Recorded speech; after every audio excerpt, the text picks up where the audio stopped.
भाई लोगों चैम्बर बन रहे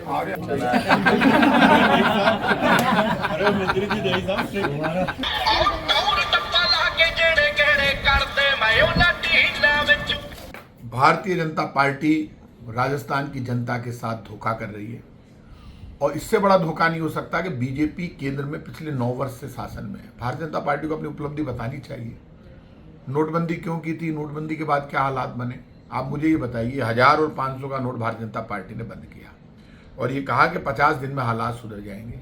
जीएसटी लागू कर दी। 500 और 1000 का नोट बंद करने के बाद 2000 का नोट लेकर आए। पूरी अर्थव्यवस्था चौपट हो गई। 500 और 1000 का नोट बंद करने में और 2000 का नोट चालू करने में 50,000 करोड़ रुपए खर्च हो गए। ये 50,000 करोड़ रुपए में देश के हर गरीब को रोटी और रोजगार अलग से भी मिल सकता था, बर्बाद कर दिए।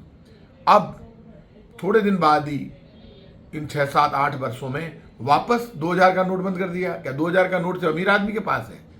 गरीब महिला भी 20, 25, 50, 100 नोट शादी ब्याह के लिए इकट्ठे रखती है, वापस उनको लाइन में खड़े। आप कह रहे हैं 2000 का नोट बंद करेंगे, तो आपको बंद करना था तो आप एक साथ लेते नोट, धीरे धीरे आते जाते बैंक में आप बंद कर देते।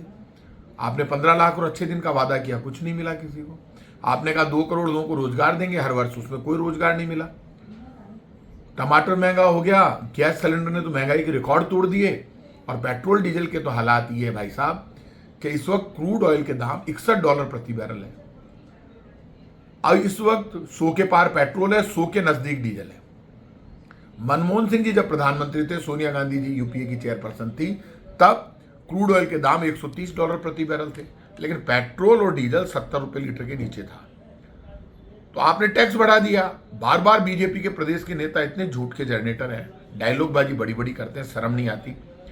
केंद्र सरकार ने टैक्स बढ़ाया पेट्रोल डीजल पर। राजस्थान की सरकार का टैक्स उतना ही है जितना वसुंधरा जी के समय में टैक्स था 2014 में, उससे कुछ पैसे कम है टैक्स इस वक्त। इसलिए ये बीजेपी के नेता यदि कहते हैं तो झूठ बोल रहे हैं कि हमने टैक्स बढ़ाया। हमने टैक्स नहीं बढ़ाया भाई साहब, टैक्स केंद्र की भाजपा सरकार ने बढ़ाया है।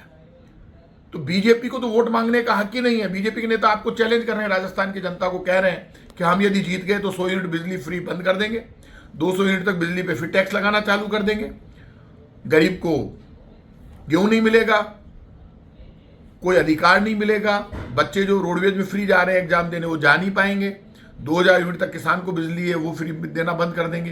तो बीजेपी तो चैलेंज करके वोट मांग रही है। बीजेपी कहती है लड़ो भिड़ो दंगा करो और हमको वोट दो।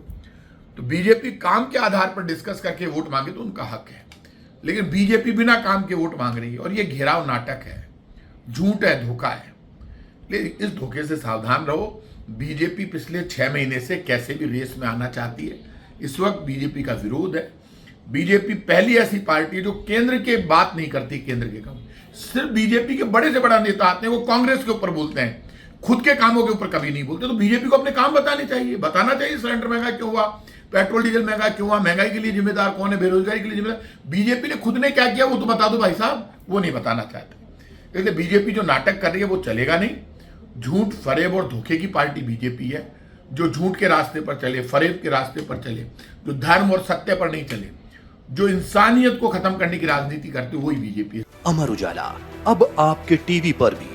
अपने स्मार्ट टीवी पर YouTube पर सर्च करें अमर उजाला, चैनल सब्सक्राइब करें और देखें ताजा खबरें, वो भी HD क्वालिटी में। और हाँ, बेल आइकन दबाना ना भूलें ताकि हर खबर हो आपके घर। अमर उजाला, निष्पक्ष, निर्भीक, निरंतर।